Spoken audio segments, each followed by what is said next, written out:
Yeah. So in continuation to the previous class, we will be seeing about the slope deflection method, right? So as discussed in the previous class, slope deflection method will be basically based on something called as fixed end moments.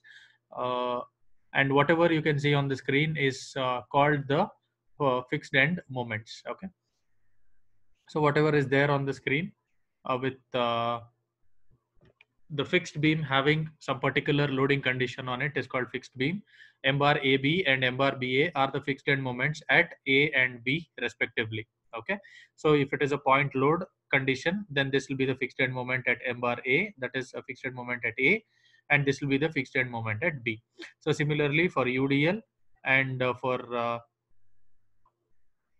eccentrically loaded point load, 2-point load, and half UDL, UVL, moment, and also the deflection and rotation, right? So whichever condition exists, we can actually calculate or find out the fixed end moment respectively for these particular equation, right? So every beam or every span of the beam will definitely have two fixed end moments, wherein one fixed end moments will be on one side of the left support of the beam and another on the right support of the beam. Also, we should remember that whenever we are trying to compute or find out or calculate the fixed end moments, we have to always assume that the ends are fixed, right? Ends of the beam are fixed irrespective of whatever is the condition in the real beam. So that gets us to the slope deflection method, right? So as discussed, the sign convention and the formulae, this is what we discussed yesterday. This is a beam with a random loading condition. What happens here is we have to find out the end moment at A and B. That is what is our main intention, right? So what we are doing is initially we are considering uh, the beam as a fixed beam, right? Fixed beam condition we are considering with a random load. So due to the loading, the fixed end moment will be M bar AB, M bar BA on the supports A and B respectively. You can see on the left side it is written M bar AB, M bar BA. That is called fixed end moments. And next is moments due to the rotation, and that is once we are considering rotation at A, and next we are considering rotation at B. Okay, and next we are considering moments that are generated due to settlement, that is settlement at the right support, which is vertically downward. Okay, so look at step 1, step 2, and step 3 here. All these are moments that are generated due to various parameters. First one is generated the moments that the fixed end moments that are generated due to the loading condition, and second one is the moments that are generated due to rotation. The magnitude will be 4 ei theta a by L if the rotation is at A, and it will be 2 ei theta a by L if the rotation is at the far end. Okay, similarly here in this case the rotation is at B, that is why the far end is 2 ei theta b by L, and wherever the rotation is happening at that place the moment will be 4 ei theta b by L. And also the moment due to settlement will come up to 6 ei delta by L square, right? A quick revision of whatever we have seen in the last class. So we have to remember the fixed end moment and the slope deflection formula in order to solve the slope deflection equation, right? So these equations are called the slope deflection equations, right? So whatever is mentioned in the box, these equations are called slope deflection equations. So if you quickly recall the images whatever we have just seen, so this MAB is the fixed end moment generated due to the load. This value 2 theta, see it has been simplified.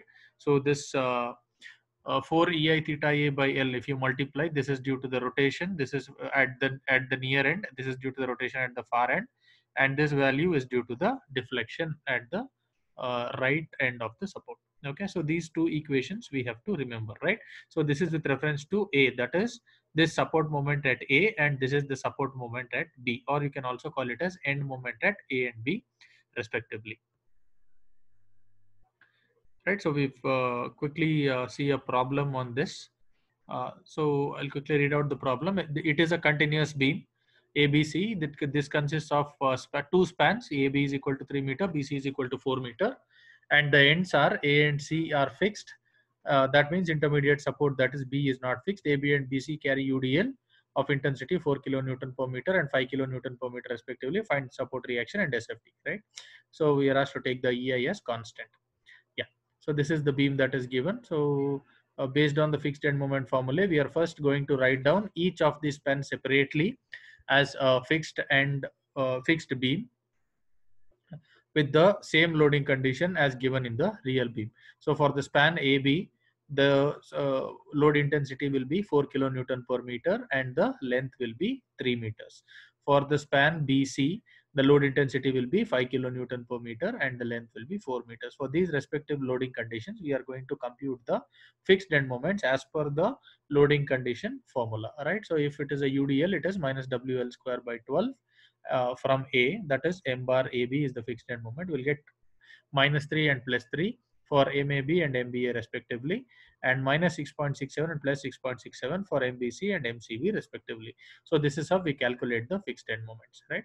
So second, what we are going to do, we are going to the step number 2, that is moments due to the rotation, right? So you can just look here, the support condition that is given to us here in the real beam.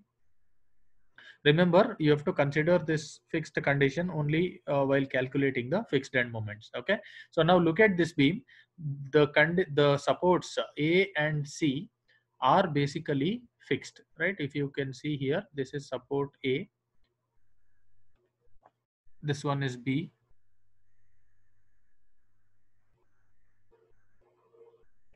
and this is C. Okay. So if you are talking about A, B, and C, support A and C is fixed. So the property of the fixed support itself is that it will not permit any deflection or deformation or rotation, correct? All of us know this. So now what we are going to do is that we are going to write down what are the moments that are generated due to the rotation. Okay. So now if you just look into the moment at A, support moment at A, or the moment due to rotation at A will be equal to 0, because fixed support will not permit any kind of rotation. Okay, and here also there is a fixed support, it will not permit any rotation because it is a fixed support at B, right? So moment at A will be equal to 0, moment at B will also be equal to 0, because theta A is 0 and theta C is 0. However, this is a hinge support or this is a pin support where theta B will not be equal to 0. We don't know what exactly is the value of theta B, but at least for now we will write down that theta B is not equal to 0. So summing up, theta A is equal to 0, theta C is equal to 0 because it is having fixed loading conditions, and theta B is not equal to 0. Yeah, can you see here? So theta A and C are fixed support, hence theta A is equal to theta C is equal to 0, and theta B is a hinge support, that is why theta B is not equal to 0. We are keeping the value of theta B as it is, which we are going to find out during the process, right? So first, considering the span AB, so this is the span AB, first span AB that we are going to consider. Yeah, this 3 meter span AB, where we are, that's what we are going to consider. And we are going to write down the slope deflection equation for end moments at A. So MAB is equal to M bar AB plus 2 EI by L multiplied by 2 theta A plus theta B plus 3 delta by L. So here we can observe that theta A is equal to 0 as shown here. Theta A is equal to 0 because there is a fixed support at the support A. Okay.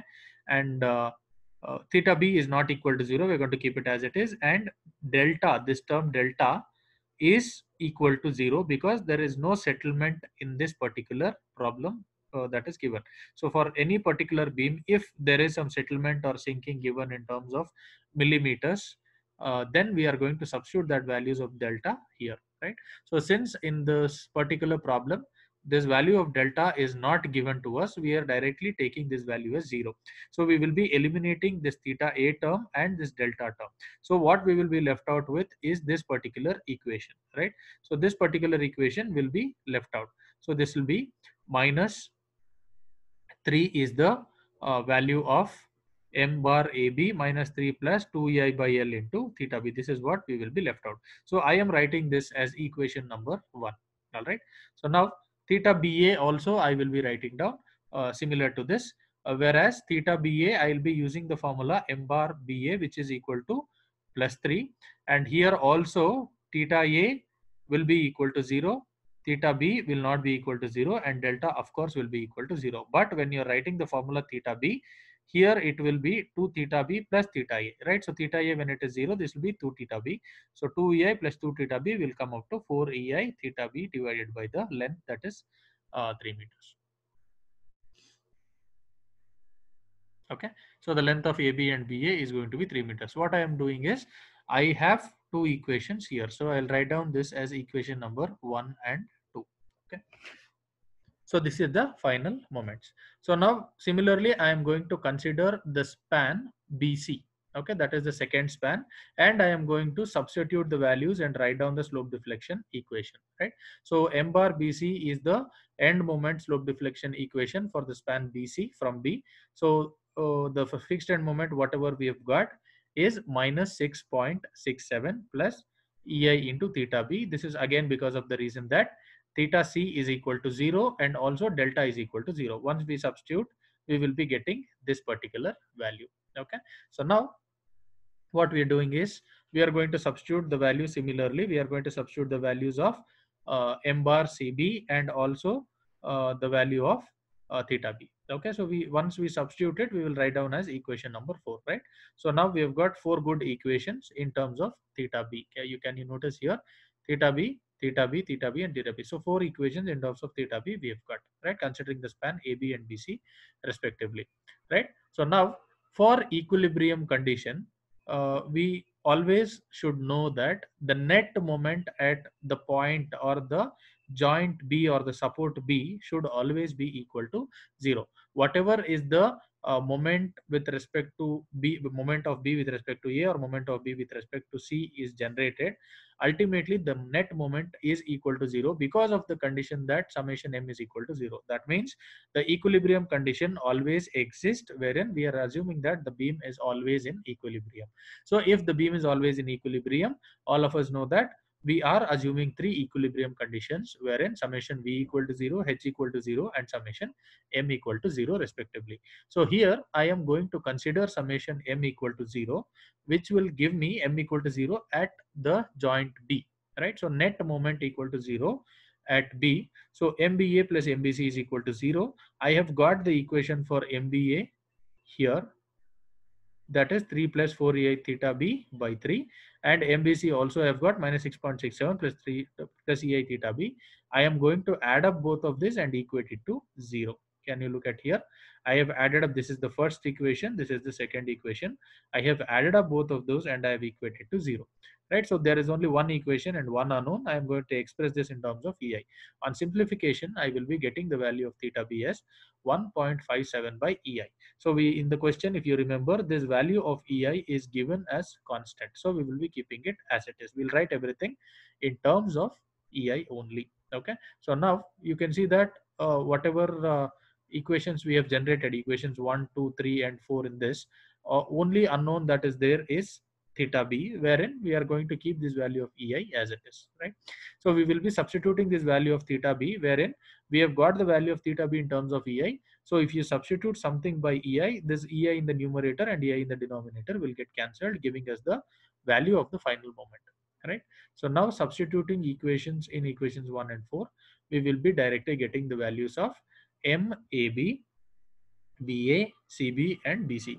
So these are the values where which we call it as the end moments or the final moments, right? So normally whenever if it is a simply supported beam or a cantilever beam, we can directly calculate the end moments by multiplying the perpendicular distance with the load acting. In case of an indeterminate beam, it becomes difficult, wherein we are supposed to use an additional method in order to compute for the moments or analyze the beam. So here, what is the method that we have used, extra method that we have used, or additional method that we have used is called a slope deflection method, wherein the first step of it, we have found out the fixed end moments. The second step of it, we have found out the value of theta. We have written down the values of theta, that is the slope values.